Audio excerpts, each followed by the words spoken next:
Morning to all. Respected Chair, Professor Rekha Pandey, our mentor Manoj മാഷ് ഇവരൊക്കെ ഗവേഷണത്തിലേക്ക് ഇപ്പോഴും തിരിച്ചുകൊണ്ടിരിക്കുന്നതാണ്. റിൻസി, സീനി, ഷാജി മാഷ്, എല്ലാവരുടെയും പേര് പറയുന്നില്ല. പ്രിയമുള്ള കുട്ടികളെ, Madam, I am going to speak in Malayalam. My topic is about Dashayani Velayathan. She was one of the members of the Constituent Assembly in 1946 to 52. She was a member of the Provisional Assembly also in 52. Then in 1970, she was from Cochin. Then she belonged to a Pulaya family.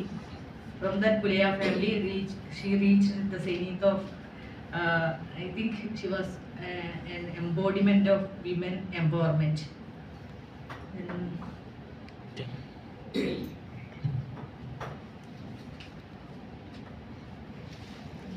വ്യക്തികളുടെ ഓർമ്മകൾക്ക് 2 തലമുറ വരെ മാത്രമേ ആയുസുള്ളൂ എന്ന് Swedish എഴുത്തുകാരിയായ Sara സ്ട്രെസ്ബർഗിൻ്റെ Antarctica of Love എന്നൊരു ഗ്രന്ഥത്തിലൊരു നിരീക്ഷണമുണ്ട്.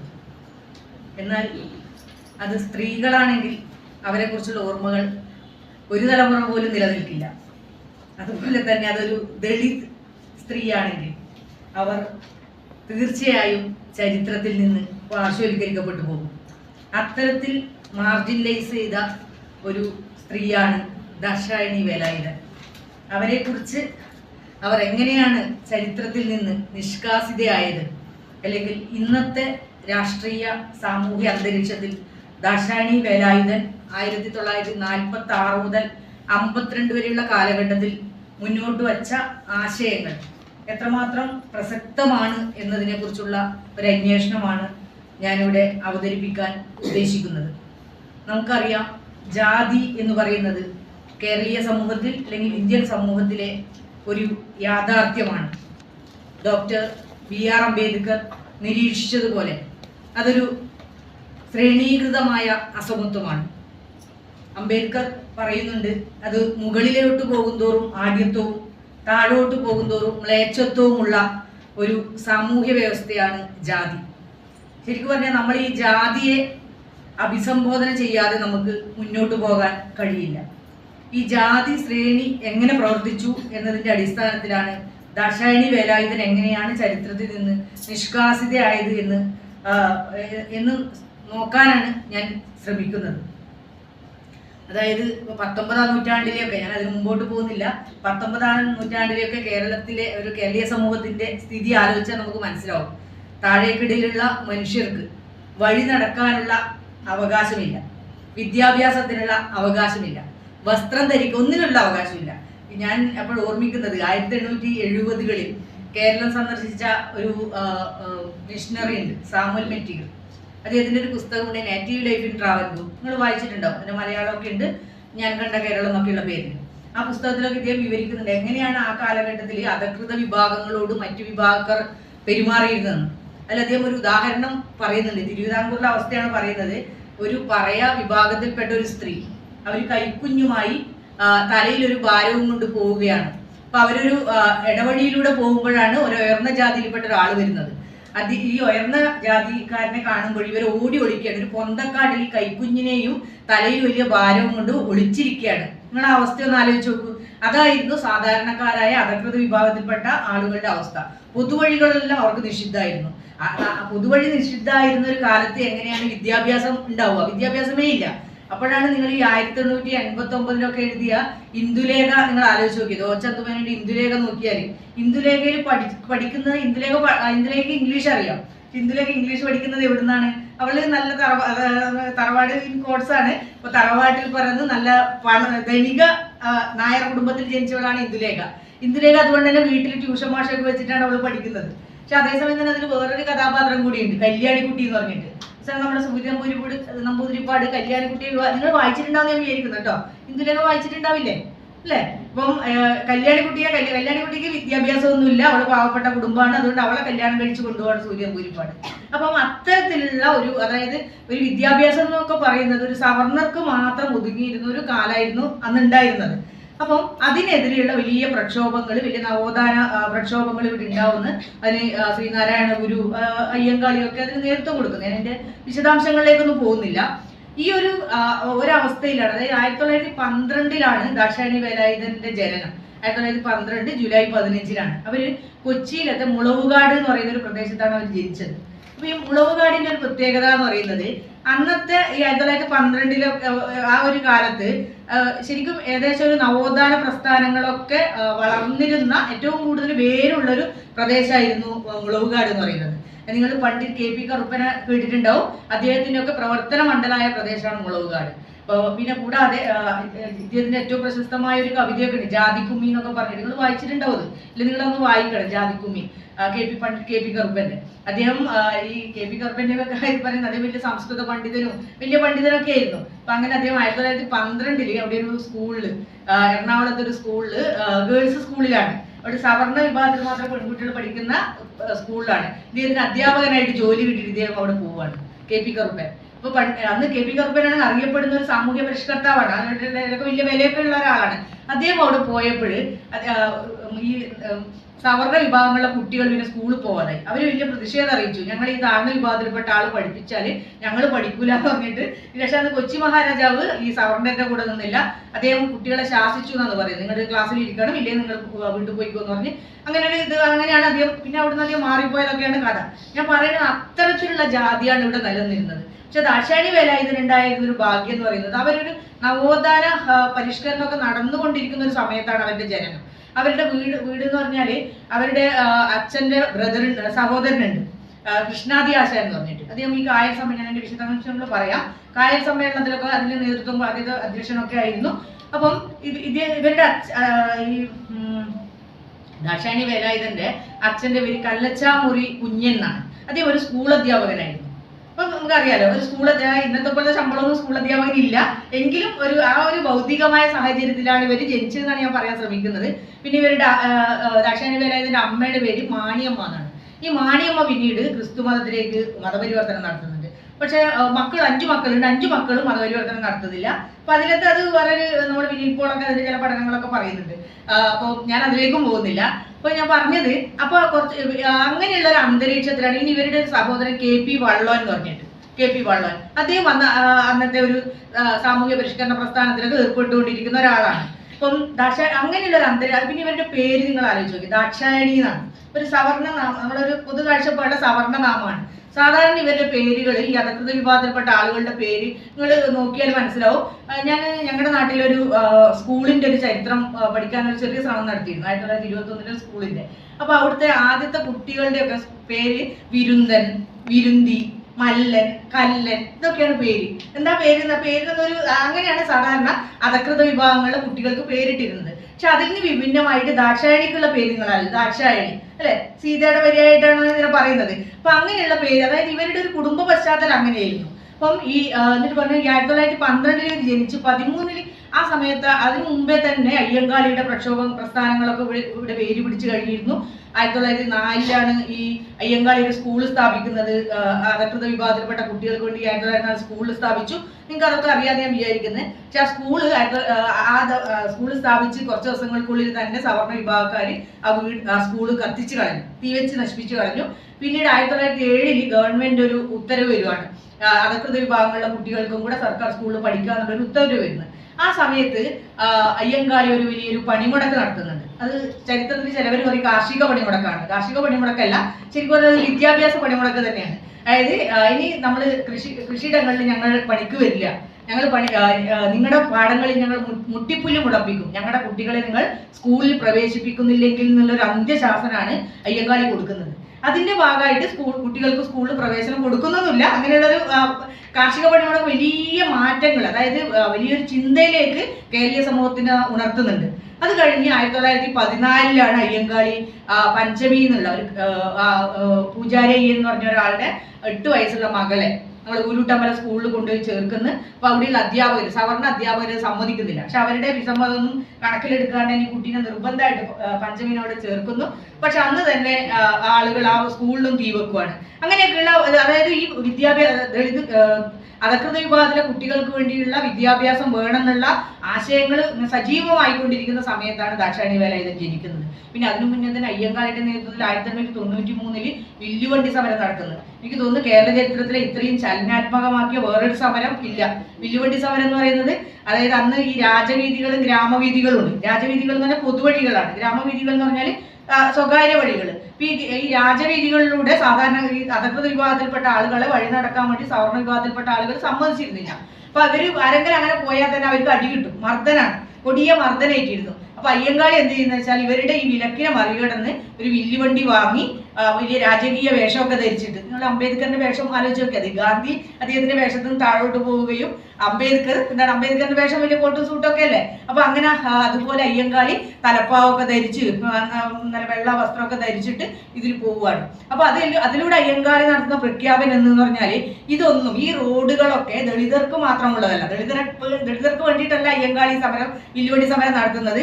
കേരളത്തിലെ റോഡുകളൊക്കെ അല്ല കേരളത്തിലെ വഴികളൊക്കെ പൊതുവഴികളാണ്. അത് ആരുടെയൊക്കെ ഒരാളുടെ അല്ല. അത് ഏതെങ്കിലും ഒരു വിഭാഗത്തിന്റെ വേണ്ടി മാത്രമുള്ളതല്ല, സവർണർക്കോ അവർണർക്കോ മാത്രമുള്ളതല്ല. അത് പൊതുവഴിയാണെന്നുള്ള വലിയൊരു വിപ്ലവാത്മകമായ ഒരു സമരമാണ് ഈ വില്ലുവണ്ടി സമരത്തിലൂടെ അയ്യങ്കാളി നടത്തുന്നത്. അങ്ങനെയൊക്കെയുള്ള ഒരു പശ്ചാത്തലത്തിലാണ് ദാക്ഷായണി ജനിക്കുന്നത് മുളവുകാട്. അപ്പൊ മുളവുകാടിന്റെ അവസ്ഥ ഞാൻ പറഞ്ഞു. അവിടെ അവരുടെ കുടുംബ പശ്ചാത്തലം തന്നെ അത്രയും ഭൗതികമായിട്ടൊരു പശ്ചാത്തലത്തിലാണ് ഇവർ. പിന്നീട് ദാക്ഷായണി വേലായുധൻ പറയുന്നുണ്ട് അവരുടെ ഈ സഹോദരന്മാരായിരുന്നു ആദ്യമായിട്ട് നീണ്ട മുടി മുറിച്ചതും കുപ്പായം ഇട്ടതൊക്കെ, ഷർട്ട് ഇട്ടതൊക്കെ. പണ്ട് ഇവർക്ക് ഷർട്ടൊന്നും ഇടാൻ പാടില്ലല്ലോ. അപ്പൊ അവര് ഷർട്ട് ഇട്ടതും പിന്നെ നീളം മുടി മുറിച്ചതൊക്കെ ആദ്യമായിട്ട് അവരുടെ അങ്ങനെയുള്ള ഒരു ഉൽപ്പതിഷ്ണമായിട്ടുള്ള ആശയങ്ങൾ, പുരോഗമന ആശയങ്ങളൊക്കെ കൊണ്ടുവന്നത് അങ്ങനെയുള്ള ഒരു കുടുംബത്തിലാണ് ഇവർ ജനിക്കുന്നത്. അപ്പൊ അവര് ജനിച്ച് അവരവിടെ തന്നെയുള്ള മുളവുകാട് തന്നെ ഒരു LP സ്കൂളിൽ പഠനം കഴിഞ്ഞു. അത് കഴിഞ്ഞ് അവിടെ തന്നെയുള്ള ഒരു ഹൈസ്കൂളിൽ പഠിച്ച് അവർ SSLC 1931 പാസ്സാവുകയാണ്. നമ്മൾ ആലോചിച്ചു, ദളിത് പെൺകുട്ടി നമുക്കത് ഉൾക്കൊള്ളാൻ പറ്റും. 31 അവർ SSLC പാസ്സായി. കൊച്ചി പ്രദേശത്ത് നിന്ന് ആദ്യമായിട്ട് SSLC പാസ്സായ ദളിത് പെൺകുട്ടിയാണ് ദാക്ഷായണി വേലായുധൻ.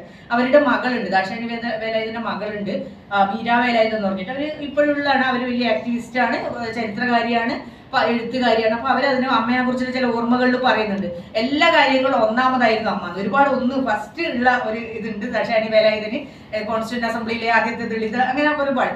ഇവിടെ അങ്ങനെ കൊച്ചി രാജ്യത്ത് നിന്ന് ആദ്യമായിട്ട് SSLC പാസ്സായ വനിതയാണ് ദാക്ഷായണി വേലായുധൻ. അങ്ങനെ അത് കഴിഞ്ഞിട്ട് അവർ നമ്മുടെ എറണാകുളത്തെ മഹാരാജാസ് കോളേജിൽ, ഇപ്പൊ പ്രശസ്തമായ മഹാരാജാസ് കോളേജിൽ ഇന്റർമീഡിയറ്റിന് ചേരാൻ പോവുകയാണ്. അപ്പൊ ഇന്റർമീഡിയറ്റിന് ചേരാൻ പോയിട്ട് അവിടെ ചേർന്ന് അപ്പൊ ഇവര് അതിനെക്കുറിച്ച് അവരുടെ ഒരു ഓർമ്മക്കുറിപ്പ് പറയുന്നതെന്ന് വെച്ചാൽ ഇവർ ചേർന്ന സമയത്ത് ഇവര് നേരെ ലാബിലേക്കൊക്കെ പോയി. അവിടെ പോയപ്പോൾ ഈ പത്രക്കാരൊക്കെ അറിയുന്നുണ്ട് ഇങ്ങനെ ഒരു പുലയ വിഭാഗത്തിൽപ്പെട്ട പെൺകുട്ടി ഇവിടെ കോളേജിൽ ചേരാൻ വന്നിട്ടുണ്ട്. അപ്പൊ ആളുകൾക്കൊക്കെ ഒരു ക്യൂരിയോസിറ്റി ഉണ്ടാവുമല്ലോ, എന്താണ് ഒരു ദളിത് പെൺകുട്ടി വന്നിരിക്കുന്നത്. അപ്പം പത്രക്കാരൊക്കെ വന്ന് ഗേറ്റിൽ എല്ലാവരും കാത്തിരിക്കുകയാണ് ഈ പെൺകുട്ടിയെ. അപ്പൊ അവര് നോക്കുമ്പോൾ അവരെ സാധാരണ നമ്മളൊരു പൊതുബോധത്തിലെ ദളിത് പെൺകുട്ടി എങ്ങനെയായിരിക്കും, കറുത്തിട്ടായിരിക്കും, നീളം കുറഞ്ഞിട്ടായിരിക്കും, പറ്റുവാണെങ്കിൽ അവൾ മേൽവസ്ത്രവും ധരിക്കാണ്ടായിരിക്കും. 31 മേൽവസ്ത്രവും ധരിക്കാണ്ടായിരിക്കും വന്നിരിക്കുക. പക്ഷെ അവരങ്ങനെയുള്ള ഒരു പെൺകുട്ടിയെ കാണുന്നില്ല. ദാക്ഷായണി ഇവരെ കാണുന്നുണ്ട്. ദാക്ഷായണി ലാബിലേക്ക് അങ്ങോട്ട് ക്ലാസ് മുറിയിലേക്ക് പോയി.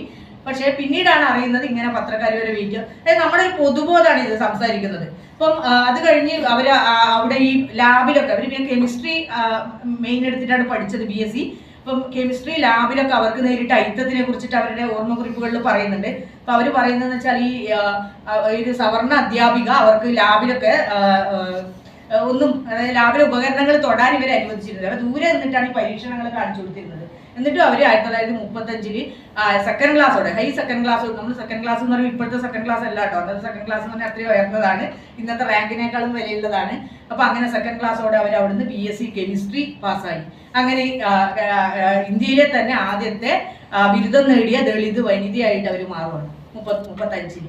അത് കഴിഞ്ഞ് അവർ മദ്രാസിലൊരു സെയിന്റ് ക്രിസ്റ്റഫേഴ്സ് കോളേജിൽ അവർ ഒരു ടീച്ചേഴ്സ് ട്രെയിനിങ്ങിന് ചേരുവാണ്. വേഗം ജോലി വേണമല്ലോ, അതാണല്ലോ പ്രധാന ലക്ഷ്യം. അങ്ങനെ ടീച്ചേഴ്സ് ട്രെയിനിങ്ങിന് ചേർന്നു. അത് പാസ്സായിട്ട് അവർ വരുവാണ്.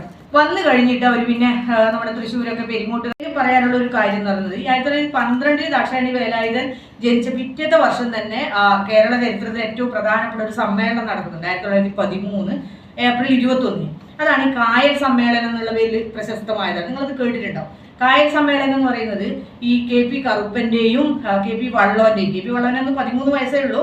അപ്പൊ അങ്ങനെയുള്ള ഒരു KT കൃഷ്ണമേനോൻ, അങ്ങനെ കുറച്ച് പേരുടെ കൃഷ്ണാദി ആശാൻ ഞാൻ നേരത്തെ സൂചിപ്പിച്ച അവരുടെയൊക്കെ നേതൃത്വത്തിൽ ഒരു സദകൃത വിഭാഗങ്ങളുടെ ഒരു സമ്മേളനം ഈ ഒരു അവിടെ ഒരു കായലിൽ വെച്ചിട്ട് നടത്തുവാണ്.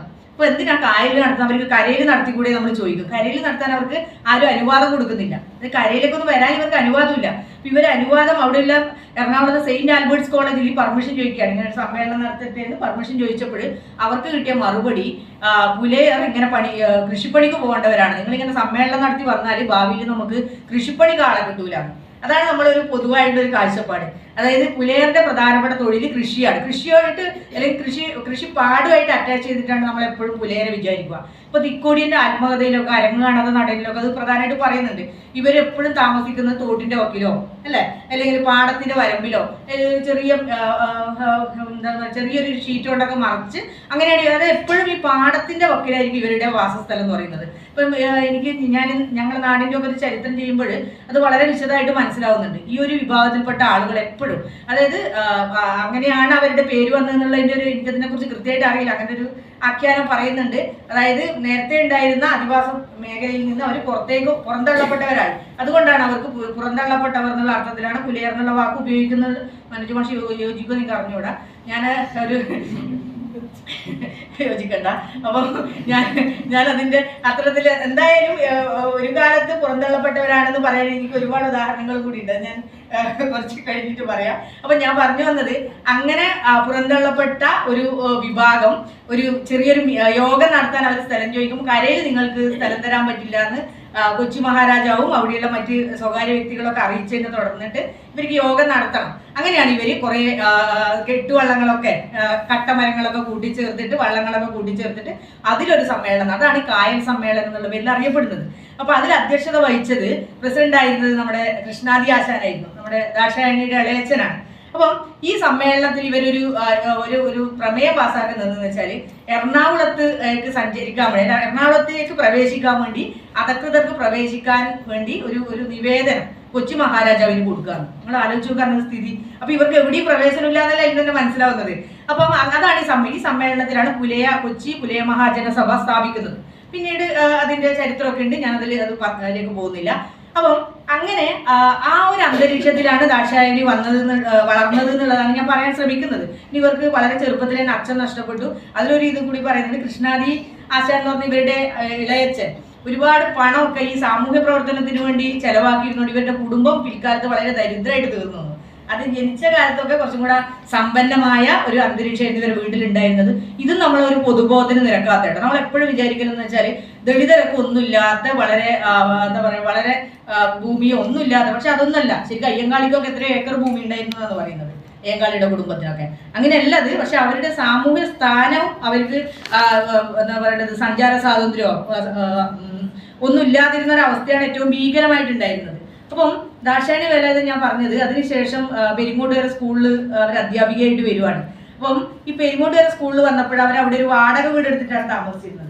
ഈ വാടക വീടിന്റെ അവസ്ഥ പറയുന്നത്, ഇവർക്ക് സഹായിക്കാൻ വേണ്ടിയിട്ട് ഒരു ചെറിയ പെൺകുട്ടി ഉണ്ടായിരുന്നു. അപ്പോൾ ഇവർക്ക് ആ വീട്ടിലെ കിണറ്റിൽ നിന്ന് ഇവർക്ക് വെള്ളം എടുക്കാൻ പറ്റില്ല. അതായത് ഇവർ വാടക താമസിക്കുന്ന വീട്ടിലെ കിണറ്റിൽ നിന്ന് ഇവർക്ക് വെള്ളം എടുക്കാൻ പറ്റില്ല. ആ പെൺകുട്ടിക്ക്, അവരെ സഹായിക്കാനുള്ള പെൺകുട്ടി അവരുടെ ഒരു ഗോത്ര വിഭാഗത്തിൽപ്പെട്ട പെൺകുട്ടിയായിരുന്നു, അവൾക്കും പറ്റില്ല. അപ്പൊ പക്ഷെ ആർക്ക് വെള്ളം എടുക്കാന്ന് വെച്ചാൽ, ഇപ്പൊ എന്റെ അമ്മ ക്രിസ്തുമതം സ്വീകരിച്ചു എന്ന് പറഞ്ഞല്ലേ, അല്ല, അവര് മാണി എന്നുള്ള പേരായിരുന്നു, പിന്നെ ഒരു അന്ന എന്നുള്ള പേര് സ്വീകരിച്ച് ക്രിസ്തുമതം സ്വീകരിച്ചിരുന്നു. അപ്പൊ അവർക്ക് പക്ഷെ വെള്ളം എടുക്കാൻ പറ്റും. നമ്മുടെ ഈ ജാതി എങ്ങനെയാണ് വർക്ക്ഔട്ട് ചെയ്യുന്നതിനുള്ള ഏറ്റവും ബെസ്റ്റ് ഉദാഹരണമാണിത്. അപ്പം അങ്ങനെ ഇവർ ഈ സ്കൂളിൽ വർക്ക് ചെയ്തുകൊണ്ടിരിക്കുന്ന സമയത്താണ് 1940, അതിൻ്റെ ഇടയിൽ അവർ 41 അവർ വിവാഹം കഴിക്കുന്നുണ്ട്. വേലായുധൻ എന്ന് പറഞ്ഞിട്ട് അന്നത്തെ ടാറ്റ ഇൻസ്റ്റിറ്റ്യൂട്ട് ഓഫ് സോഷ്യൽ സയൻസിലൊക്കെ പഠിച്ച് അന്നത്തെ ലേബർ ഓഫീസറൊക്കെ ആയിട്ട് വർക്ക് ചെയ്തിരുന്ന ശ്രീ വേലായുധൻ ഒരു വിവാഹം കഴിക്കുന്നു. അപ്പൊ ഈ ശ്രീ വേലായുധൻ എന്ന് പറയുന്നത് അദ്ദേഹം പിന്നീട് ഈ പ്രൊവിഷണൽ അസംബ്ലിയിലത്തെ നമ്മുടെ അസംബ്ലിയിലെ മെമ്പറായിരുന്നു. അങ്ങനെ രണ്ടുപേരും അവിടുത്തെ ആദ്യത്തെ ദളിത് ദമ്പതികളായിട്ടൊക്കെ അറിയപ്പെട്ടിരുന്നതാണ്. ഇദ്ദേഹം ഈ വേലായുധൻ നമ്മുടെ മുൻ രാഷ്ട്രപതി KR നാരായണന്റെ അമ്മാവനും കൂടിയാണ്. അങ്ങനെ അങ്ങനെ ഒരു പശ്ചാത്തലം കൂടിയുണ്ട്. ഇവർ വിവാഹം കഴിക്കുന്നത് ഗാന്ധിയുടെ സബർമതി സേവാഗ്രാം, വാർധയിലെ സേവാഗ്രാം ആശ്രമത്തിൽ വെച്ചിട്ടാണ്. അപ്പൊ തന്നെ അതിന്റെ ചിത്രങ്ങളൊക്കെ നിങ്ങൾ നെറ്റ് നോക്കിയാൽ കാണും. അതിൽ ഒരു കുഷ്ഠരോഗിയുടെ കസ്തൂർബാ ഗാന്ധി ഉണ്ട്, കൂടാതെ ഒരു കുഷ്ഠരോഗിയാണ് ഈ വിവാഹത്തിൽ കാർമ്മികത്വമൊക്കെ വഹിക്കുന്നത്. ഇതിന് മനസ്സിലാവുന്നത് ദാക്ഷായണി വേലായുധൻ ഗാന്ധിയുടെ ഒരു അനുയായിയായിരുന്നു എന്നുള്ളതാണ്. അതായത് അത് ഞാൻ പറയാം, അതായത് ഗാന്ധിയൻ ആശയങ്ങൾ ഉറച്ചു വിശ്വസിച്ചിരുന്ന ഒരാളായിരുന്നു ദാക്ഷായണി വേലായുധൻ. അതായത് അയിത്തം ഇല്ലാതാക്കാനൊക്കെ ഗാന്ധിയൻ മാർഗങ്ങൾ സ്വീകരിക്കാം എന്നുള്ളൊരു നിലപാട് ദാക്ഷായണി പിൽക്കാലത്തിൽ മാറ്റം വരുന്നുണ്ട്. ആ രീതിയിലാണ് ഇവർ പോയിരുന്നത്. പിന്നെ 45 ഇവർ കൊച്ചി നിയമസഭയിലേക്ക്, കൊച്ചി ലെജിസ്ലേറ്റീവ് കൗൺസിലാണ് അതിലേക്ക് അവർ തെരഞ്ഞെടുക്കപ്പെട്ടു. ഇപ്പൊ കൊച്ചി ലെജിസ്ലേറ്റീവ് അസംബ്ലിയിലേക്ക് കൗൺസിലിലേക്ക് അവർ തെരഞ്ഞെടുക്കപ്പെടാൻ വേണ്ടി അവരതിന് ശ്രമിച്ചിട്ടൊക്കെയാണ് അവരതിലേക്ക് തെരഞ്ഞെടുക്കപ്പെടുന്നത്. പക്ഷെ അതിനു മുമ്പ് തന്നെ ഈ ഒരു അഖില മലബാർ മഹിളാ സമാജത്തിന്റെ അതായത് അങ്ങനെയുള്ള സാമൂഹ്യ പ്രവർത്തനങ്ങളിലൊക്കെ ഇവർ ഏർപ്പെടുന്നുണ്ട്. അതിലവർ പ്രസംഗിച്ചതിന്റെ റിപ്പോർട്ടുകളൊക്കെ അത് ഞാൻ മാതൃഭൂമിയിൽ പത്രം നോക്കിയപ്പോൾ അതിൽ നിന്ന് കുറച്ച് കിട്ടിയതാണ്. അപ്പൊ ഇവർ അതിൽ ചില പ്രസംഗങ്ങൾ നടത്തുന്നതും അധ്യക്ഷത വഹിക്കുന്നതും അങ്ങനെ ആ ഒരു സാമൂഹ്യ പ്രവർത്തനങ്ങളിലൊക്കെ ഇവർ ആ സമയത്ത് തന്നെ ഭാഗവാക്കായിരുന്നു. അപ്പൊ 45 ഇവർ കൊച്ചി നിയമസഭയിലേക്ക് ലെജിസ്ലേറ്റീവ് കൗൺസിലേക്ക് തെരഞ്ഞെടുക്കപ്പെട്ടു. നിങ്ങൾക്ക് ബോറടിക്കുന്നുണ്ടോ? നിങ്ങൾ ശ്രദ്ധിക്കുക, ദാക്ഷായണി വേലായുധനെ കുറിച്ച് നമ്മൾ പറഞ്ഞില്ല, വേറെ ആര് പറയും? അപ്പോ ഇപ്പൊ 45 കൊച്ചി ലെജിസ്ലേറ്റീവ് കൗൺസിൽ തെരഞ്ഞെടുക്കപ്പെട്ടപ്പോഴേ നമ്മൾ സാധാരണ സ്ത്രീകളെ കുറിച്ചുള്ള ഒരു ബോധം എന്തെന്ന് വെച്ചാല് അവര് നിയമസഭയിലേക്കൊക്കെ പോയാൽ അവരൊന്നും മിണ്ടൂല. സാധാരണ നമ്മൾ അങ്ങനെ വിചാരിക്കുക, അവിടെ പുരുഷന്മാർ സംസാരിക്കും, സ്ത്രീകൾ മിണ്ടാതിരിക്കും, ഇങ്ങനെയൊക്കെയാണല്ലോ. പക്ഷെ ഇത് ആ ഒരു കാലമാണ്. ഞാൻ 45 കാര്യമാണ് ഈ പറയുന്നത്. ഇന്നങ്ങനെയല്ല, ഇന്ന് നമ്മളെ പെൺകുട്ടികളാണ് സംസാരിക്കുക, അതിൻ്റെ ഒരു സംശയമില്ല. അപ്പം 1945 ഇവർ കൊച്ചി നിയമസഭയിൽ പോയിട്ട് ഇവർ ആദ്യം സംസാരിക്കുന്നത് ഓഗസ്റ്റ് 2-നാണ്. 1945 ഓഗസ്റ്റ് 2-ന്. ആ ഓഗസ്റ്റ് 2-ന് അവർ സംസാരിച്ചത് അവിടെ ബജറ്റ് അവതരിപ്പിച്ചുകൊണ്ടുള്ള ഒരു ചർച്ചയിലാണ് ഇവർ ആദ്യം സംസാരിക്കുന്നത്. ആ ബജറ്റ് അവതരിപ്പിച്ചുകൊണ്ടുള്ള ചർച്ചയിൽ ഇവർ വളരെ ഇടപെട്ട് സംസാരിച്ചു. അതും ഇവർ ഇംഗ്ലീഷിലാണ് സംസാരിച്ചത്. അതാണ്. അപ്പൊ നമ്മളൊരു പൊതുബോധമുണ്ട്. സാധാരണ എന്താണെന്ന് വെച്ചാൽ ഒരു ഇംഗ്ലീഷ് അങ്ങനെയുള്ള ഭാഷകളൊക്കെ എപ്പോഴും ആരുടേതായിരിക്കും, ഒരു സവർണരുടെ ആയിരിക്കും. അവരാണത് പഠിക്കുക, അവർക്കാണത് കൈകാര്യം ചെയ്യാൻ പറ്റുക. കാരണം ഈ കൊളോണിയൽ ആധുനികതയോട് കൂടിയിട്ടാണ് ഇതൊക്കെ വരുന്നത്. അപ്പൊ അതിന്റെ ഗുണഭോക്താക്കൾ ഇവരാണ്. പക്ഷെ ദാക്ഷായണി വേലായുധൻ അവിടെ നിന്ന് സംസാരിച്ചത് നല്ല ഇംഗ്ലീഷിൽ സംസാരിച്ച് കൊണ്ട് ആളുകളെ ഞെട്ടിച്ചു. അത് കൂടാണ്ട് ഈ ബജറ്റ് എന്ന് പറഞ്ഞാൽ നമ്മൾ പറയും കണക്കാണ്. പക്ഷെ കണക്കും പൊതുവെ സ്ത്രീകൾക്ക് അത്ര പ്രാപ്യമല്ല എന്നുള്ളൊരു ബോധ്യമാണ് പൊതുവെ. അപ്പൊ ഇവര് അതിന്റെ ബജറ്റിന്റെ എന്താ പറയുന്നത് തലനാരിയുടെ കീറിയിട്ട് അവർ അതിനെ കുറിച്ച് വിമർശിച്ച് സംസാരിച്ചു എന്നാണ് പറഞ്ഞത്. അതിലവർ ഉന്നയിച്ച ഒരു പ്രധാന പ്രശ്നം എന്ന് പറഞ്ഞാല് അധകൃത വിഭാഗക്കാരുടെ ഉന്നമനത്തിന് വേണ്ടിയിട്ട് ബജറ്റിൽ നീക്കി വെച്ച പണം കുറവായതിനെ ഇവർ വളരെ വിമർശിച്ചു. അത് വളരെ കുറഞ്ഞു പോയതിനെ കുറിച്ചിട്ട് ഇവർ വിമർശിച്ചു. പിന്നെ ഇവർ കുറേ കാര്യങ്ങൾ, അതായത് ഈ പഞ്ചായത്തിലും മുനിസിപ്പാലിറ്റിയിലൊക്കെ മുനിസിപ്പാലിറ്റികളിലെയും ഭരണസമിതികളിൽ ഈ അധകൃത വിഭാഗങ്ങളുടെ പ്രാതിനിധ്യം ഇല്ലാത്തതിനെ അവർ വിമർശിക്കുന്നു. സെക്രട്ടേറിയറ്റിൽ എന്തുകൊണ്ടാണ് ഈ അധകൃത വിഭാഗത്തിൽപ്പെട്ട ആളുകളെ നിയമിക്കാത്തത്, അവരെന്തുകൊണ്ട് നിങ്ങൾ ഒഴിവാക്കുന്നു, അങ്ങനെയുള്ള കുറെ കാതലായ, അതായത് അധകൃത വിഭാഗങ്ങളുടെ ഉന്നമനത്തിന് വേണ്ടിയിട്ടുള്ള കുറെ കാതലായ പ്രശ്നങ്ങൾ ഇവർ ഈ ആദ്യത്തെ ബജറ്റ് ആ ചർച്ചയിൽ തന്നെ ഇവർ ഉന്നയിക്കുകയാണ് ചെയ്യുന്നത്. അന്ന് അവർ വലിയൊരു പ്രഖ്യാപനം കൂടെ അവിടെ നടത്തുന്നുണ്ട്. അതിനു മുമ്പ് തന്നെ ഗാന്ധി 34-ൽ തന്നെ ഗാന്ധി ഹരിജൻ എന്നുള്ള പേര് വിളിക്കുന്നുണ്ട്. അതായത് അധകൃത വിഭാഗത്തിൽപ്പെട്ട ആളുകളെ ഗാന്ധി വിശേഷിപ്പിക്കുന്നത് ഹരിജൻ എന്നുള്ള പേരാണ്. അപ്പൊ ഈ ഹരിജൻ എന്നുള്ള ഇവര് ഗാന്ധിയുടെ വലിയ അനുയായി ആട്ടോ, അത് ഒരു ഭാഗത്തുണ്ട്. പക്ഷെ തന്നെ ഇവർ പറയുന്നുണ്ട് ഹരിജൻ എന്നുള്ള പേര് വിളിച്ചാലൊന്നും തൊട്ടുകൂടായ്മയോ അയിത്തോ ഇല്ലാതാവില്ല, അങ്ങനെ ഒരു പേരിലൊന്നും മാറുന്നതല്ല അയിത്തെന്ന് ഇവർ ആ നിയമസഭയിൽ ഇവർ പ്രഖ്യാപിക്കുന്നുണ്ട്. അതിന് ഒരു ഉദാഹരണം കൂടെ പറയുന്നുണ്ട്. ഇപ്പൊ ഒരു പട്ടിയെ അലക്സാണ്ടർന്നോ ഹിറ്റ്ലർന്നോ ഒന്നും വിളിച്ചാൽ അവർ അലക്സാണ്ടർ ഹിറ്റ്ലറോ ആവില്ലല്ലോ. അതുപോലെയാണ് നമ്മൾ ഈ അധകൃത വിഭാഗത്തിൽപ്പെട്ട ആളുകളെ ഹരിജൻ എന്നുള്ളൊരു പേരും അവനെ പേരിട്ട് വിളിക്കുന്നത് ശരിയല്ല എന്നുള്ളൊരു അഭിപ്രായം ഗാന്ധിയുടെ അനുയായി ആയിരിക്കെ തന്നെ അവരവിടെ മുന്നോട്ട് പോകുന്നുണ്ട്. അതെ, ഇവരുടെ ഒരു ഇതാണ്, അവര് ഇങ്ങനെ തൻ്റെ ഇടയാണ്. അവർക്ക് അവരുടെ അഭിപ്രായങ്ങൾ എവിടെയും അവർ വെട്ടി തുറന്ന് പറയുന്നുണ്ട് എന്നുള്ളതാണ് ദാക്ഷായണി വേലായുധനെ ചരിത്രത്തിൽ നിന്ന് നിഷ്കാസിതയാക്കിയത്. ഒരു പ്രധാനപ്പെട്ട കാരണം അതാണ്. അത് കഴിഞ്ഞ് അപ്പൊ ഇവരെ കുറിച്ചിട്ട് ഇന്ത്യൻ നാഷണൽ കോൺഗ്രസ് ഒക്കെ കേൾക്കുവാണ്, ഇങ്ങനെ ഒരു ദളിത് വിഭാഗത്തിൽ നിന്നുള്ള ഒരു സ്ത്രീ ഉണ്ട്, അവര് നല്ല വിദ്യാഭ്യാസമുള്ള സ്ത്രീയാണ്, സംസാരിക്കാൻ അറിയുന്ന ഒരു സ്ത്രീയാണെന്ന് പറഞ്ഞ് അങ്ങനെ ഇവരാ 1946 നമ്മുടെ ഭരണഘടനാ നിർമ്മാണ സമിതി വരുവാണ്. 45 വന്നു, അതിലേക്കുള്ള തെരഞ്ഞെടുപ്പ് നടക്കുവാണ്. അപ്പൊ ഇന്ത്യൻ നാഷണൽ കോൺഗ്രസിന്റെ ഹൈക്കമാൻഡ് ഇവരുടെ പേര് നിർദ്ദേശിക്കുകയാണ്. മദിരാശി മണ്ഡലത്തിൽ നിന്ന് മത്സരിക്കാൻ വേണ്ടി ദാക്ഷായണി വേലായുധന്റെ പേര് നിർദ്ദേശിക്കുന്നു. അപ്പം ദാക്ഷായണി വേലായുധന്റെ പേര് നിർദ്ദേശിച്ചപ്പോൾ വിവിധ ഭാഗങ്ങളിൽ നിന്ന് അതിനെതിരെ വലിയ എതിർപ്പ് വരുവാണ്. അതാണ് അതിന്റെ പ്രത്യേകത. ഇവരെ പേര് പറഞ്ഞതും പേര് ഹൈക്കമാൻഡ് നിർദ്ദേശിച്ചതും വലിയ എതിർപ്പുകൾ വരുന്നത്.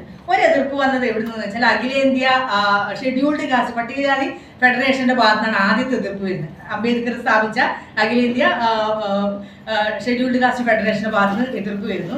അതിലവർ ഇത് പറയുന്നത് ഈ AISCF അഖിലേന്ത്യാ ഷെഡ്യൂൾഡ് കാസ്റ്റ് ഫെഡറേഷന്റെ അവരുടെ ഒരു മാസിക ഉണ്ടായിരുന്നു ജയ്ഭീം എന്ന് പറഞ്ഞിട്ട്. ആ ജയ്ഭീമിലൊക്കെ ഇവർ ജാതിക്കെതിരെയൊക്കെയുള്ള നിരന്തരമായ യുദ്ധത്തിനെതിരെയും തൊട്ടുകൂടായ്മക്കെതിരെയൊക്കെ നിരന്തരമായിട്ട് ലേഖനങ്ങൾ ദാക്ഷായണി വേലായുധൻ എഴുതുന്ന ഒരു കാലമാണിത്. ആ കാലത്ത് തന്നെയാണ് ഇവരുടെ ഈ സ്ഥാനാർത്ഥിത്വം പ്രഖ്യാപിക്കുന്നത്. അപ്പൊ ഇവർ ഈ അംബേദ്കറിന്റെ നേതൃത്വത്തിലുള്ള ഈ ഫെഡറേഷൻ ഇതിനെ ശക്തമായിട്ട് എതിർക്കുന്നത്. അപ്പം അതിൽ ഒരു മദ്രാസിൽ നിന്നുള്ള ഒരു നേതാവുണ്ട്, റാവു ബഹദൂർ ശിവരാജ് എന്ന് പറഞ്ഞിട്ട്, അന്നത്തെ ഈ ദളിത് ഫെഡറേഷന്റെ വലിയൊരു നേതാവാണ്. അപ്പൊ ഇദ്ദേഹം അന്ന് ജവഹർലാൽ നെഹ്റുവിന് ഒരു കത്തെഴുതുവാണ്, ഇങ്ങനെ ഒരു പുലയ യുവതിയെ നിങ്ങൾ എന്തായാലും ഒഴിവാക്കി തരണം, നമുക്ക് മദ്രാസിൽ തന്നെയുള്ള ഒരു ഹരിജന തെരഞ്ഞെടുപ്പിന് നിർത്തണം എന്ന് പറഞ്ഞു. അപ്പം അതിന് പ്രധാനപ്പെട്ട കാരണമുണ്ട്. അതിന്റെ കാരണം എന്ന് പറഞ്ഞാല് ഈ സെപ്പറേറ്റ് ഇലക്ട്രേറ്റ്സ്, പ്രത്യേക സംവരണ മണ്ഡലം എന്നുള്ള ഒരു ആവശ്യം അംബേദ്കർ ഉന്നയിക്കുന്നുണ്ട്. പക്ഷെ ദാക്ഷായണി വേലായുധൻ അതിനെ അതിനിശ്ചിതമായിട്ട് വിമർശിക്കുന്നുണ്ട്. അതായത് ദളിത് അധകൃത വിഭാഗങ്ങൾക്ക് സംവരണ മണ്ഡലം എന്നുള്ള ആശയത്തെ അംബേദ്കർ മുന്നോട്ട് കൊണ്ടുവന്നപ്പോൾ അതിന് ഏറ്റവും കൂടുതൽ എതിർത്ത ആളാണ് ദാക്ഷായണി വേലായുധൻ. അവർ പറയുന്നത് സംവരണത്തിലൂടെയല്ല, ഇപ്പൊ ഏറ്റവും കൂടുതൽ ചർച്ച ചെയ്യേണ്ട ഒരു വിഷയം കേട്ടോ, സംവരണത്തിലൂടെയല്ല അധകൃത വിഭാഗങ്ങൾക്ക് ഉന്നമനം ഉണ്ടാവേണ്ടത്, അത് സാമ്പത്തിക വിപ്ലവത്തിലൂടെയാണ്. അതായത് സാമ്പത്തിക വിപ്ലവത്തിലൂടെയാണ് സാമൂഹ്യ ഉന്നമനം സാധ്യമാവുക എന്നുള്ള ഒരു ആശയമാണ് ദാക്ഷായണി വേലായുധൻ മുന്നോട്ട്, അല്ലാണ്ട് സംവരണമല്ല എന്നുള്ള ഒരു ആശയമാണ് സെപ്പറേറ്റ് ഇലക്ട്രേറ്റ്സ് എന്നുള്ള അംബേദ്കർ. നിങ്ങൾ അന്ന് ആലോചിച്ച് നോക്കണം, അംബേദ്കർ എന്ന് പറഞ്ഞാൽ ആരാണ്? അംബേദ്കർ വലിയ ഇന്ത്യയുടെ ഏറ്റവും വലിയ ദൈക്ഷണികശാലിയാണ്, ഇന്ത്യൻ ഭരണഘടനയുടെ ശില്പിയാണ്. അപ്പൊ അങ്ങനെയുള്ള ഒരാളാണ് ദാക്ഷായണി വേലായുധൻ എതിർക്കുകയാണ്. അത് അവരവരുടെ ആശയത്തിൽ ഉറച്ചു എന്നുള്ളതാണ് ഇന്ന് മനസ്സിലാക്കാൻ സാധിക്കുന്നത്. അപ്പം ഈ അങ്ങനെ അംബേദ്കറിന്റെ സംഘടന ഇവരെ എതിർക്കുന്നു. അപ്പം ഈ മദിരാശി എന്നുള്ള ഈ സംഘടനയുടെ ഒരു പ്രാദേശിക നേതാവുണ്ട്, അരുളപ്പൻ എന്ന് പറഞ്ഞിട്ട്, ഇദ്ദേഹം അവിടെ ഒരു നിരാഹാര സത്യാഗ്രഹം തുടങ്ങുകയാണ്. ഇവരാ മത്സരിപ്പിക്കരുത്, നമ്മുടെ മദിരാശി എന്നുള്ള ഏതൊക്കെ ഒരു ഹരിജനെ മത്സരിപ്പിക്കണം എന്ന് പറഞ്ഞിട്ട് ഇദ്ദേഹം ഒരു നിരാഹാരം, അത് അത്രയും രൂക്ഷമായിരിക്കും ഇവർക്കെതിരെയുള്ള വിമർശനം എന്നുള്ളതാണ്. അത് കഴിഞ്ഞ് ആ സമയത്ത് ഇന്ത്യൻ നാഷണൽ കോൺഗ്രസിന്റെ അവസ്ഥ, അവർ ഹൈക്കമാൻഡാണ് ഇവരെ പേര് നിർദ്ദേശിക്കുന്നത്. പക്ഷെ മദിരാശിയിലെ കോൺഗ്രസ് ഇവരെ എതിർക്കുന്നു.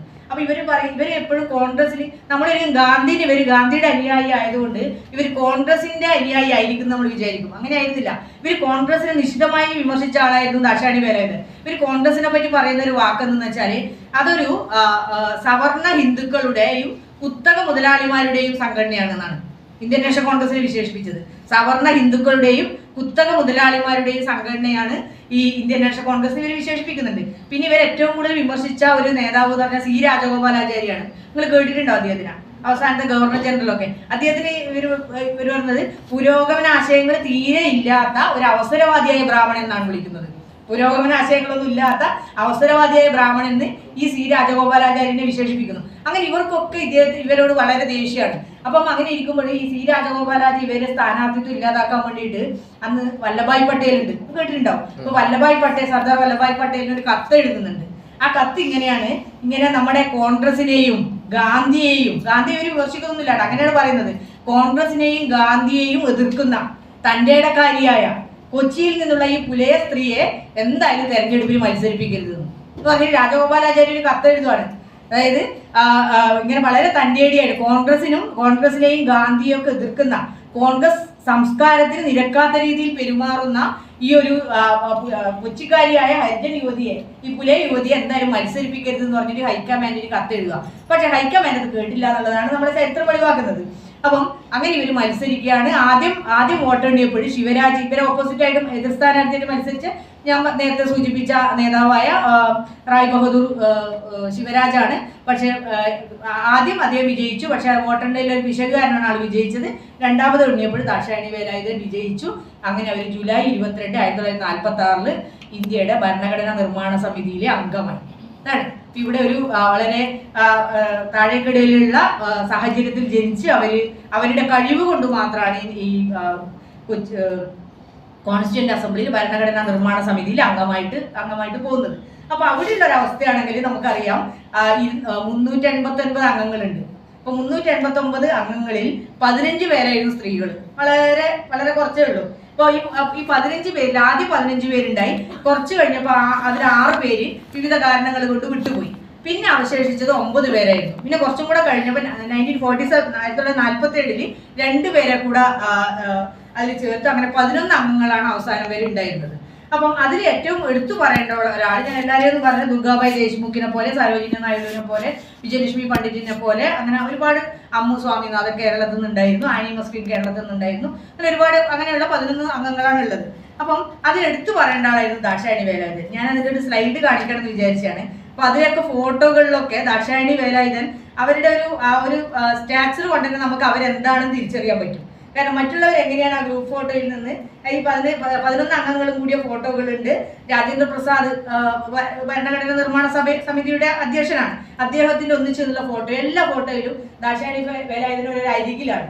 പിന്നെ അവർ വളരെ മുഖമൊക്കെ ഉയർത്തിപ്പിടിച്ചിട്ടാണ്, മറ്റുള്ളവരെ പോലെയല്ല നിൽക്കുന്നത്. അത് അവരെ മകള് മീരാ വേലായുധൻ ഒരു അഭിമുഖത്തിൽ പറയുന്നുണ്ട്, അമ്മ എപ്പോഴും പറയുന്നത് നിങ്ങൾ പെൺകുട്ടികൾ എപ്പോഴും തല ഉയർത്തിപ്പിടിച്ച് നിൽക്കണം, തല താഴ്ത്തി നിൽക്കരുത്. തല താഴ്ത്തി നിന്നാൽ ഏത് കാലത്ത് നമ്മൾ തല താഴ്ത്തി തന്നെ നിൽക്കേണ്ടി വരും അവർ പറയുന്നുണ്ട്. അത് തന്നെയായിരുന്നു ഇവരുടെ ഈ ഭരണഘടനാ നിർമ്മാണ സമിതിയിലെ ചിത്രങ്ങൾ നോക്കിയാൽ നമ്മൾ മനസ്സിലാവും അവരെപ്പോഴും ഒറ്റയ്ക്കാണ്. മറ്റുള്ളവരെ 11 പേരുള്ള ഫോട്ടോയിലും 10 പേരും ഒരു ഭാഗത്തും ഇവർ വേറെ ഒരു ഭാഗത്തുമാണ് നിൽക്കുന്നത്. അപ്പൊ അതിൽ തന്നെ നമുക്ക് എന്തായിരുന്നു അന്നുണ്ടായിരുന്ന ജാതി എന്നും കൂടെ ആ ഫോട്ടോയിൽ നിന്ന് വരെ നമുക്ക് മനസ്സിലാക്കാൻ പറ്റും. അംബേദ്കർ അവിടെ ഉണ്ട് കേട്ടോ, ഞങ്ങൾ വിസ്മരിക്കുന്നില്ല. അപ്പൊ അങ്ങനെ ഈ അസംബ്ലിയിലത്തെ ചില കാര്യങ്ങൾ പറയുന്നതെന്ന് വെച്ചാല്, ഈ സ്ത്രീകൾ, ഇത് പൊതുസഭ എന്ന് പറയുന്നതിൽ സ്ത്രീകൾക്ക് വലിയ പ്രാതിനിധ്യമൊന്നും ഉണ്ടായിരുന്നില്ല. അതായത് അവിടെ ഉണ്ടായിരുന്ന പ്രധാനപ്പെട്ട അംഗങ്ങളൊക്കെ സ്ത്രീകളെ സ്ത്രീകള് അവർ സ്ത്രീകളാണ്, അവരവിടെ ഇരിക്കട്ടെ, നമ്മുടെ സഹോദരിമാരാണ്, നമ്മളെ വനിതാ അംഗങ്ങൾ എന്നുള്ള രീതിയിലാണ്. ആരെയും പേര് പറഞ്ഞ് അഭിസംബോധന ചെയ്യുന്നില്ല. അതാണ്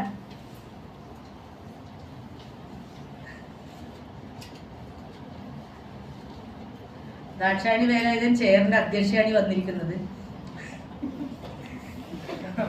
അപ്പോ ഇവര് അങ്ങനെ ഈ കോൺസ്റ്റിറ്റ്യൂന്റ് അസംബ്ലിയിൽ ഇവർ സംസാരിക്കുന്നത് 6 പ്രാവശ്യം മാത്രമാണ് അവർക്ക് അവസരം കിട്ടിയിട്ടുള്ളത്. അപ്പൊ അതിന് കാരണം അതിന്റെ ഒരു പുരുഷ മേധാവിത്വമാണ്, ഒരു ആൺകോയ്മ വളരെ കൂടുതലായിട്ട് ഈ കോൺസ്റ്റിറ്റ്യൂന്റ് അസംബ്ലി, ഈ ഭരണഘടനാ നിർമ്മാണ സഭയിൽ ഉണ്ടായിരുന്നു എന്നാണ് പറയുന്നത്.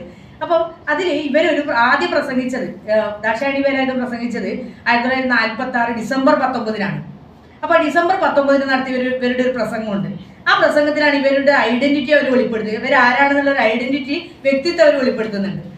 ഇതിൽ അവർ പറയുന്നതെന്ന് വെച്ചാൽ, ശരിക്കും ജാതി വ്യത്യാസങ്ങളില്ലാത്ത, അല്ലെങ്കിൽ സാമൂഹ്യ വിലക്കുകളില്ലാത്ത, അധികാരം ജനങ്ങളിൽ നിന്ന് മുകളിലോട്ട് ഒഴുകുന്ന ഒരു സ്വതന്ത്ര ഇന്ത്യയാണ് ഞാൻ വിഭാവന ചെയ്യുന്നത്. അതായത് ഈ ഭരണഘടനയിലൂടെ ഞാൻ വിഭാവന ചെയ്യുന്നത് ജനങ്ങളിൽ നിന്ന് സ്വാതന്ത്ര്യം മുകളിലോട്ട് ഒഴുകുന്ന ഒരു സ്വതന്ത്ര ഇന്ത്യയാണ് ഞാൻ വിഭാവന ചെയ്യുന്നതെന്നാണ് ഇവർ ആദ്യത്തെ പ്രസംഗത്തിൽ പറയുന്നത്. നിങ്ങൾ ആലോചിച്ച് നോക്കിയേ, എന്താണ് ഇന്ത്യ എന്നുള്ളതിനെ കുറിച്ച് ദാക്ഷായണി വേലായുധന്റെ ഒരു കാഴ്ചപ്പാടാണ് പറഞ്ഞത്. ജാതി വിലക്കുകളില്ലാത്ത, സാമൂഹ്യ വിലക്കുകളില്ലാത്ത, അധികാരം താഴേക്കടയിൽ നിന്ന്, അതായത് ജനങ്ങളിൽ നിന്ന് മുകളിലോട്ട് ഒഴുകുന്ന, നമ്മളെപ്പോഴും തിരിച്ചിട്ടാണ് ആലോചിക്കുക. അപ്പൊ അങ്ങനെ ഒഴുകുന്ന ഒരു സ്വതന്ത്ര ഇന്ത്യയാണ് ഞാൻ ഈ ഭരണഘടനയിലൂടെ, നമ്മൾ നിർമ്മിക്കാൻ പോകുന്ന ഭരണഘടനയിലൂടെ ഞാൻ വിഭാവന ചെയ്യുന്നതാണ് ആദ്യത്തെ പ്രസംഗത്തിൽ ഇവർ പറയുന്നത്. പിന്നെ ആ പ്രസംഗത്തിൽ ഒന്നും കൂടി ഉണ്ട്, ഇവർ ആദ്യം ഗാന്ധിക്ക് ആദരം അർപ്പിച്ചുകൊണ്ടാണ് തുടങ്ങുന്നത്. ഗാന്ധിയോട് വലിയ ആദരവായിരുന്നു ഇവർക്ക്. ഏത് കാലത്ത് ഇവർ ഗാന്ധി അനുയായിയാണ്, ഗാന്ധിയുടെ അഭിപ്രായ വ്യത്യാസം ഉണ്ടാവുമ്പോൾ ഗാന്ധിനെ വിമർശിക്കാറോ, അതാണ് ഇവർ ചെയ്തുകൊണ്ടിരുന്നത്. അപ്പം പിന്നീട് അവർക്ക് ഒരു പ്രാവശ്യം പ്രസംഗിക്കാൻ അവസരം കിട്ടുന്നത് 1948 നവംബർ 8 ഭരണഘടനയുടെ കരട് ഭരണഘടനാ നിർമ്മാണ സഭയുടെ മുമ്പിൽ വെച്ചുകൊണ്ട് അംബേദ്കർ പ്രസംഗിക്കുന്നുണ്ട്. അംബേദ്കർ വിഖ്യാതമായ പ്രസംഗമാണത്, യൂട്യൂബിലൊക്കെ ഉള്ള പ്രസംഗമാണത്. ഈ പ്രസംഗം ആ സമയത്ത് ദാക്ഷായണി വേലായുധൻ ഈ അംബേദ്കർ തയ്യാറാക്കി വെച്ച കരട് ഭരണഘടന അതിനിശ്ചിതമായിട്ട് വിമർശിക്കുന്നുണ്ട്. അത് ആലോചിച്ച് വിമർശിക്കുന്നത് ആരെയാണെന്നുള്ളത്. അപ്പോൾ അതിൽ ഇവർ പറയുന്ന ഒരു പ്രധാനപ്പെട്ട വാദം എന്ന് വെച്ചാൽ, ഇപ്പം അംബേദ്കർ ഇവിടെ വെച്ചിരിക്കുന്ന, സഭയുടെ മുന്നിൽ വെച്ചിരിക്കുന്ന ഭരണഘടന എന്ന് പറയുന്നത് 1935 ഇന്ത്യ ഗവൺമെന്റ് ആക്ടിന്റെ ഒരു കോപ്പിയാണെന്ന്. അതിനൊരു വ്യത്യാസമില്ല എന്ന് ഇവർ പറയുന്നത്, അതിലൊന്നും ഒരു വ്യത്യാസമില്ല.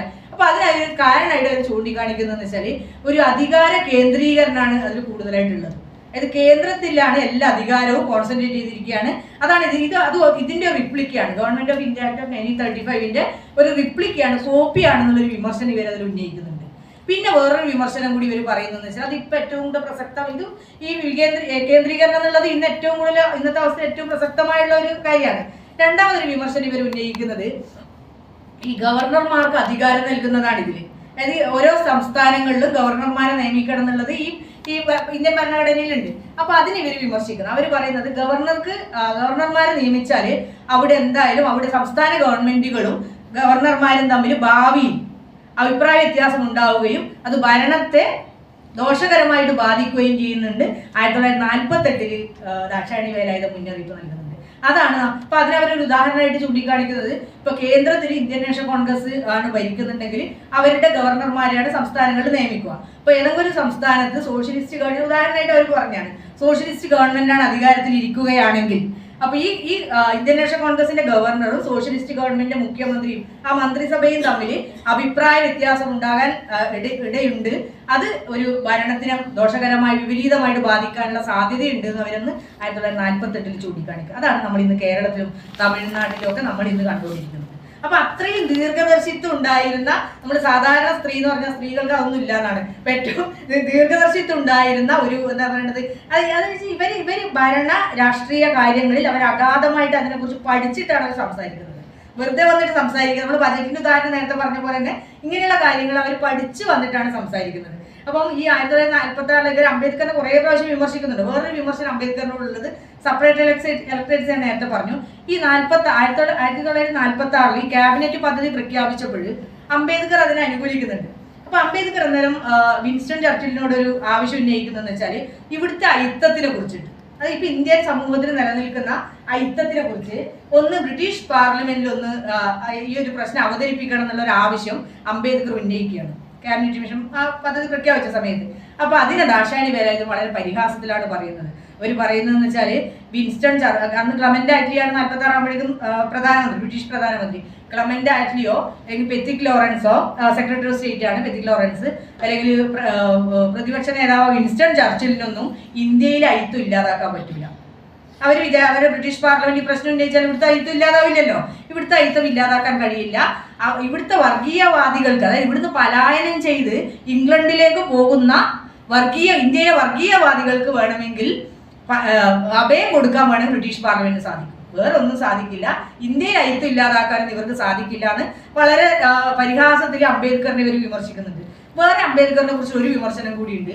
അംബേദ്കർ ഈ ജാതിക്കെതിരെയുള്ള പോരാട്ടങ്ങൾ അംബേദ്കർ ഏറ്റവും കൂടുതൽ പറയുന്നത് മിശ്ര വിവാഹത്തിലൂടെ ജാതി ഇല്ലാതാക്കാന്നുള്ള ഒരു ആശയം അംബേദ്കർ പറയുന്നുണ്ട്. അതിനെയും ദാക്ഷായണി വേലായുധൻ വിമർശിക്കുന്നുണ്ട്.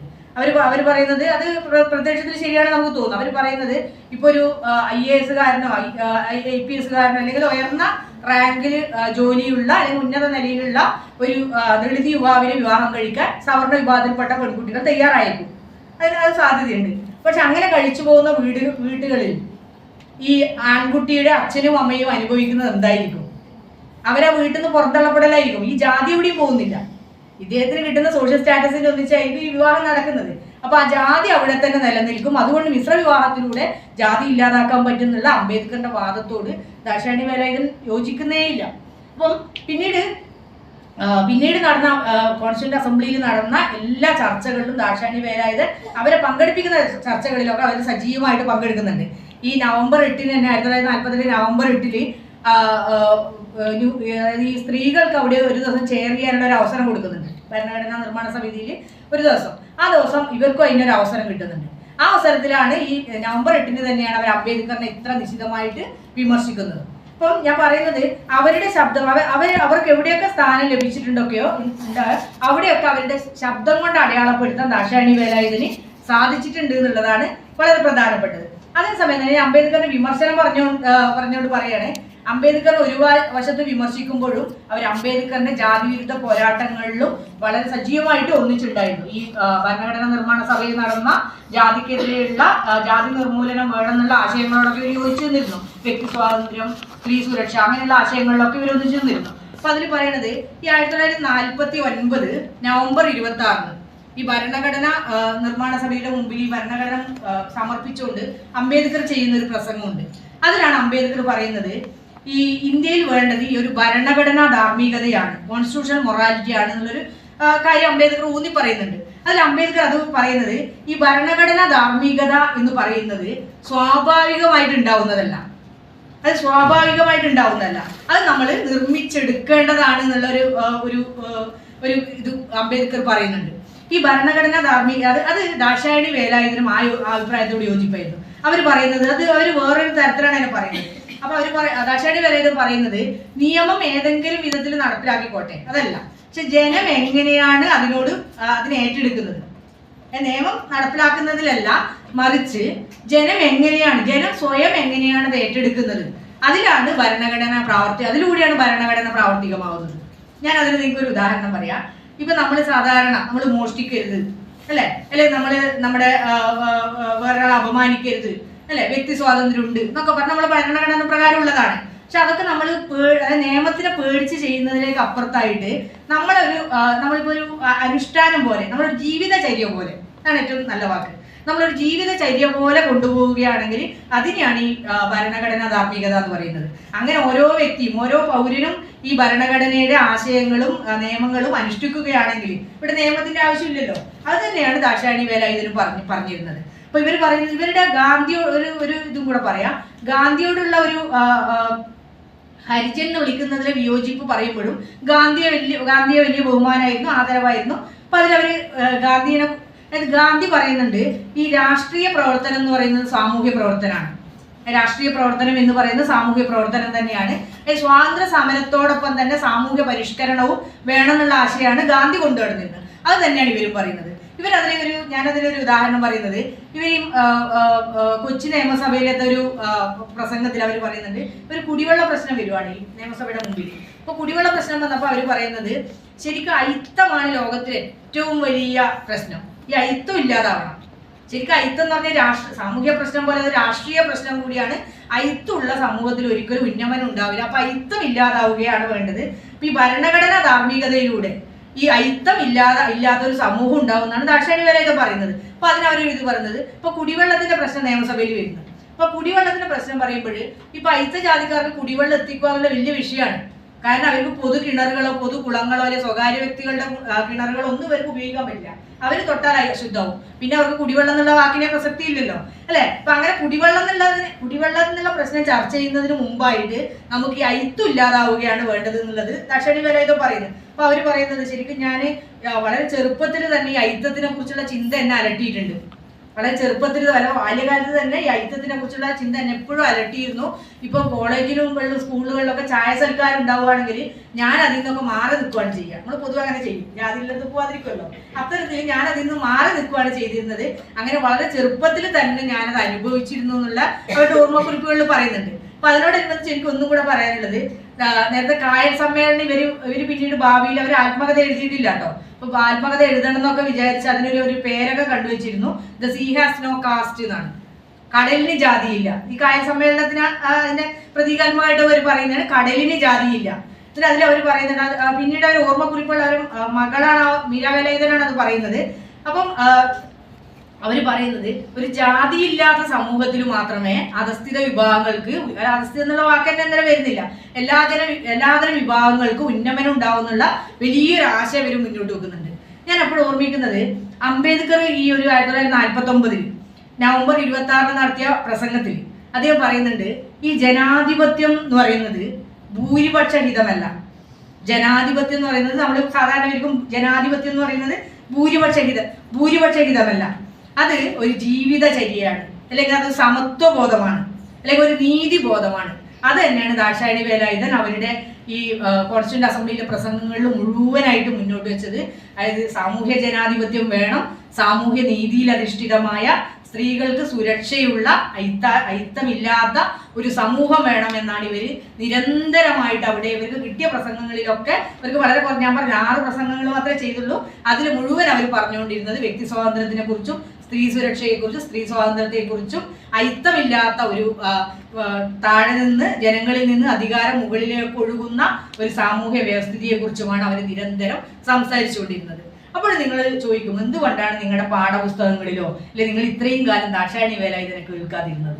ഈ അടുത്ത കാലത്താണ് ശിവ ടീച്ചർ ചെയർമാനായിട്ടുള്ള ഒരു ദാക്ഷായണി വേലായുധൻ ചെയറൊക്കെ കാലടി യൂണിവേഴ്സിറ്റിയിൽ വന്നത്. അതിന് മുമ്പ് നമ്മൾ തീരെ കേട്ടിട്ടില്ല ദാക്ഷായണി വേലായുധനുള്ള പേര്. നമ്മൾ സ്കൂളിൽ പഠിക്കുമ്പോൾ ഈ ഒബ്ജക്റ്റീവ് ടൈപ്പ് ക്വസ്റ്റ്യനിൽ ഒരു ചോദ്യം ചോദിക്കും അല്ലെ, ഈ കോൺസ്റ്റിറ്റ്യൂന്റ് അസംബ്ലിയിൽ അംഗമായ ദളിത് വനിത ആരെന്നുള്ള ചോദ്യം ചോദിക്കുമ്പോൾ ഈ പേര് നമ്മൾ എങ്ങനെയോ പഠിച്ചു വെച്ചിട്ടുണ്ട്, അത്രേ ഉള്ളൂ. അതിലപ്പുറത്ത് ഇങ്ങനെയുള്ള ഇത്രയും കടൽ നീന്തി കടന്നിട്ട് അവരവിടെ എത്തി അവരെങ്ങനെയാണ് ചരിത്രത്തിൽ നിന്ന് പുറത്തായതെന്ന് നമ്മൾ പഠിക്കുന്നേ ഇല്ല. അപ്പം നമ്മൾ ഇപ്പം 52 അവര് ഭരണഘടന അവിടെ പ്രൊവിഷണൽ അസംബ്ലി ഒക്കെ കഴിഞ്ഞ് അവരിങ്ങോട്ട് വരുവാണ്. തിരിച്ചു വരുവാണ്. അപ്പൊ തിരിച്ചു വരുമ്പോഴുള്ള മറ്റ് ഈ കോൺസ്റ്റിറ്റ്യൂന്റ് അസംബ്ലിയിലെ അംഗങ്ങളുടെ അവസ്ഥയൊന്ന് നോക്കിയാൽ മതി. ഇപ്പൊ അമ്മു സ്വാമിനാഥൻ, ഞാൻ കേരളത്തിൽ നിന്നുള്ളവരുടെ കാര്യം പറയാണ്. അമ്മു സ്വാമിനാഥൻ ഈ ഭരണഘടനാ നിർമ്മാണ സഭയിൽ അംഗമായിരുന്നു. അത് കഴിഞ്ഞ് 52 വരെ അവർ അവിടെ ഉണ്ടായിരുന്നു. അത് കഴിഞ്ഞ് അവര് അടുത്ത ലോക്സഭയിൽ അവരെ മത്സരിപ്പിക്കുകയാണ്. അടുത്ത ലോക്സഭയിൽ അവരെ മത്സരിപ്പിച്ചു. പിന്നീട് രണ്ടാമത് അവരെ രാജ്യസഭയിലേക്ക് നോമിനേറ്റ് ചെയ്യപ്പെട്ടു. അങ്ങനെ രാഷ്ട്രീയ രംഗത്ത് തന്നെ അവർ പിന്നെയും അവർക്ക് തുടർച്ചയുണ്ടായി. പിന്നെ ഒരാൾ ആനി മസ്രീനാണ്. അവരെ 2 പ്രാവശ്യം ലോക്സഭയിലേക്ക് മത്സരിപ്പിച്ചു. നിങ്ങൾ ദാക്ഷായണി വേലായുധനെ എവിടെയും കേൾക്കുന്നില്ല. 52-ല് 45-ല് 46-ല് തന്നെ ഏറ്റവും എതിർപ്പിനെ തുടർന്നിട്ടാണ് അവർ വരുന്നത്. എന്നിട്ട് 52 വരെ അവരെ തുടർന്നു. പിന്നെ അവരെ എവിടെയും കാണാനില്ല. അവരെ പിന്നെ കാണുന്നത് അവര് പിന്നെ ഡൽഹിയിൽ കുറച്ചു കാലം അവിടെയൊക്കെ പ്രവർത്തിച്ചു. അത് കഴിഞ്ഞ ശേഷം 77-ൽ അവരൊരു സ്ത്രീകൾക്ക് വേണ്ടി ഡൽഹിയിലെ ചേരിയിൽ താമസിക്കുന്ന സ്ത്രീകൾക്കും കുട്ടികൾക്കും വേണ്ടിയിട്ടൊരു ജാഗരണി പരിഷത്ത് എന്ന് പറഞ്ഞ മഹിളാ ജാഗരണി പരിഷത്ത് എന്ന് പറഞ്ഞൊരു സംഘടന തുടങ്ങി. പിന്നെ അതിൻ്റെ ഇടയിൽ അവർ ചില മാഗസിനുകളൊക്കെ ആരംഭിക്കുന്നുണ്ട്. അതായത് ഈ രാഷ്ട്രീയ രംഗത്ത് നിന്ന് അവരെ മുഴുവനായിട്ടും ഒഴിവാക്കി. ഇന്ത്യൻ നാഷണൽ കോൺഗ്രസോ ഏത് പാർട്ടികളോ അവർ ഏറ്റെടുത്തില്ല. 77-ല് അവര് അടൂർ ലോക്സഭാ മണ്ഡലത്തിൽ നിന്ന് ഒരു ഇടക്കാല തെരഞ്ഞെടുപ്പ് വന്നപ്പോൾ അതിൽ അവർ മത്സരിച്ചു. എന്നിട്ട് അവർ 4ാം സ്ഥാനത്തായിരുന്നു. ഇന്ദിരാ കോൺഗ്രസിന്റെ എതിരായിട്ട് മത്സരിച്ചാണ്. അവര് അടിയന്തരാവസ്ഥയൊക്കെ ശക്തമായിട്ട് എതിർത്തിരുന്നു കേട്ടോ. അപ്പം 77-ൽ മത്സരിച്ച് അവർക്ക് ആകെ 3640 വോട്ടാണ് കിട്ടിയത്. നമ്മൾ ആലോചിച്ച് നോക്കിയാൽ ഇന്ത്യയുടെ ഭരണഘടനാ നിർമ്മാണ സമിതിയിലെ ആദ്യ വനിതയാണ്. അവർക്ക് 3540 വോട്ട് നൽകി നമ്മുടെ കേരളീയർ അവരെ എന്താണ് പറയുക ഏറ്റവും വിജയകരമായിട്ട് തോൽപ്പിക്കുകയും ചെയ്തു. പിന്നെ 78-ൽ അവർ ഡൽഹിയിൽ വെച്ച് മരണമടഞ്ഞു. എന്തുകൊണ്ടാണ് ഇങ്ങനെ ഇത്രയും സ്വന്തം കഴിവുകൊണ്ട് ഇന്ത്യയിലെ ഏറ്റവും വലിയ അധികാരത്തിന്റെ ജനാധിപത്യത്തിന്റെ ഏറ്റവും വലിയ മേഖലയിലെത്തിയ ഒരു സ്ത്രീ, ഒരു വനിത, എന്തുകൊണ്ടാണ് അവർ പുറത്താക്കപ്പെട്ടത്? നമ്മൾ ആലോചിക്കേണ്ട കാര്യമാണത്. അതാണ് എനിക്ക് തോന്നുന്നത് ഈ ഒരു സെമിനാർ കൊണ്ട്, ഇങ്ങനെ ഒരു പ്രഭാഷണം കൊണ്ട് ഞാനതാണ് ഉദ്ദേശിക്കുന്നത്. നിങ്ങൾ ദാക്ഷായണി വേലായുധനെ കുറിച്ച് എന്തുകൊണ്ട് അങ്ങനെയുള്ള ചില ചോദ്യങ്ങളാണ്, ഉത്തരം ഞാൻ പറയേണ്ടതല്ല, അങ്ങനെയുള്ള ചോദ്യങ്ങൾ ഞാൻ പറയാണ്. അപ്പൊ എന്തുകൊണ്ടാണ് ദാക്ഷായണി വേലായുധനെ പോലുള്ള ഒരു ദളിത് വനിത ചരിത്രത്തിൽ നിന്ന് പുറത്തായി പോയത്? അത് നിങ്ങൾ ചരിത്ര വിദ്യാർത്ഥികൾ ആലോചിക്കണം. അങ്ങനെ ആലോചന നിങ്ങളിൽ ഉണ്ടാവട്ടെ എന്ന് ആശംസിച്ചുകൊണ്ട് എന്നെ ഈ സെമിനാറിന് വിളിച്ച എല്ലാവർക്കും നന്ദി പറഞ്ഞുകൊണ്ട് നിർത്തുന്നു.